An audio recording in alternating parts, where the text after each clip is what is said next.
কামৰূপ জিলা ছাত্ৰ সন্থাৰ উদ্যোগত শুৱালকুছিত জুবিন গাৰ্গৰ ছমহীয়া তিথি উপলক্ষে শ্ৰদ্ধাঞ্জলি অনুষ্ঠান। অসমবাসীৰ প্ৰাণৰ শিল্পী জুবিন গাৰ্গৰ মহাপ্ৰয়াণৰ ছমহীয়া তিথি উপলক্ষে আজি বস্ত্ৰনগৰী শ্ৰী শ্ৰী শংকৰদেৱ ধাম প্ৰাংগণত পালন কৰা হয় শ্ৰদ্ধাঞ্জলি অনুষ্ঠানৰ।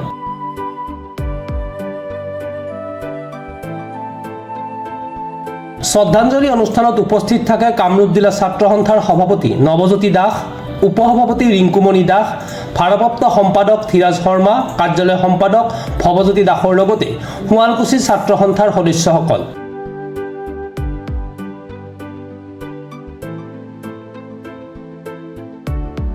সদস্যসকলে জুবিন গাৰ্গৰ ন্যায়ৰ বাবে চৰকাৰলৈ দাবী উত্থাপন কৰে। সদৌ ছাত্ৰ সন্থাই আমি মাত মাতি আহিছোঁ আৰু ভৱিষ্যতে আমি সদায় মাত মাতি থাকিম, কাৰণ জুবিন এনেকুৱা নহয় যে 2 দিনত আমি পাহৰি যাব কেতিয়াও নোৱাৰোঁ। অসমবাসীয়ে সদায় পাহৰিব নোৱাৰে আৰু সদায় আমাৰ দেখি আহিছোঁ যে ছাত্ৰ সন্থাই হওক গোটেই অসমখনে তেওঁ ন্যায়ৰ বাবে সদায় দাবী কৰি আহিছে।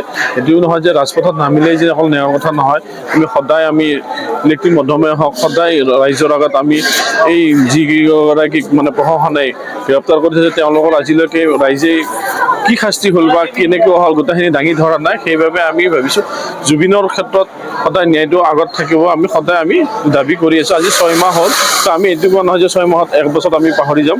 তো আমি এইটো সদায় ন্যায়ৰ বাবে আমি সদায় ছাত্ৰ সন্থাই এই দাবী জনাই থাকিম আহিছোঁ। প্ৰাণৰ শিল্পী জুবিন গাৰ্গ কায়িকভাৱে নোহোৱা আজি 6টা মাহ সম্পূৰ্ণ হ'ল আৰু আজি আমি সদৌ কামৰূপ জিলা ছাত্ৰ সন্থাৰ সদৌ অসম ছাত্ৰ সন্থাৰ আহ্বানত শুৱালকুছি আঞ্চলিক ছাত্ৰ সন্থাৰ সহযোগত তেখেতৰ একাজলি শ্ৰদ্ধাঞ্জলি অনুষ্ঠান আমি আয়োজন কৰিছোঁ আৰু এই শ্ৰদ্ধাঞ্জলি অনুষ্ঠানৰ পৰাই আমি চৰকাৰখনক এটা দাবী জনাব বিচাৰিছোঁ।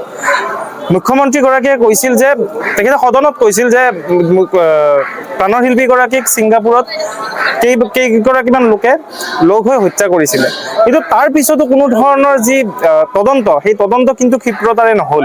এতিয়াও দোষীসকল এতিয়াও যদিও তেখেতসকল আছে, কিন্তু তেখেতসকলক কোনো ধৰণৰ আনুষ্ঠানিকভাৱে কোনো ধৰণৰ তেখেতসকলক দোষী বুলি কোনেও এতিয়ালৈকে ক'ব পৰা বা তেনেকুৱা ধৰণে কোনো ধৰণৰ শুনানি প্ৰদান কৰা আমি দেখা নাপালোঁ। আমি চৰকাৰখনক এই কথা দাবী জনাইছোঁ যে অতি সোনকালে আৰু অতি ক্ষিপ্ৰতাৰে পানী নসৰকা ধৰণে তেখেতৰ যি ন্যায়িক ব্যৱস্থা, এই ন্যায়িক ব্যৱস্থা হ'ব লাগিব। আৰু আমি ছাত্ৰ সন্থাই বাৰম্বাৰ কৈছোঁ, আমি গৰিমা বৌ অকলে মাত মাতি আছে, আমি তেখেতৰ লগত ছাত্ৰ সন্থাৰ পৰিয়ালটো তেখেতৰ লগত আছোঁ। আমি তেখেতৰ লগত যি ন্যায়িক যি ন্যায়ালয়ৰ যি যুঁজ, আমি তেখেতৰ লগত সদায় আছোঁ।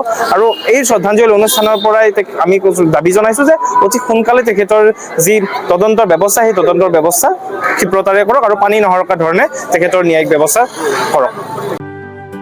শুৱালকুছিৰ পৰা শিৱৰাম বৈশ্য ৰিপৰ্ট, প্ৰাতঃ টাইম ডিজিটেল। শদিয়াৰ পৰা ধুবুৰীলৈ, বৰাকৰ পৰা ব্ৰহ্মপুত্ৰলৈ সকলোৰে মাজত চিনাকি এটা নাম প্ৰাতঃ টাইম। থলুৱা ভাষা, কৃষ্টি আৰু সত্য বাতৰিৰ আধাৰত প্ৰতিষ্ঠিত খবৰ প্ৰাতঃ টাইমৰ প্ৰতিটো বা বাতৰি পুংখানুপুংখভাৱে চাবলৈ Facebook, YouTube, website, Twitter, Instagram আৰু ব্লগাৰ পেজত লাইক আৰু ফ'ল' কৰক।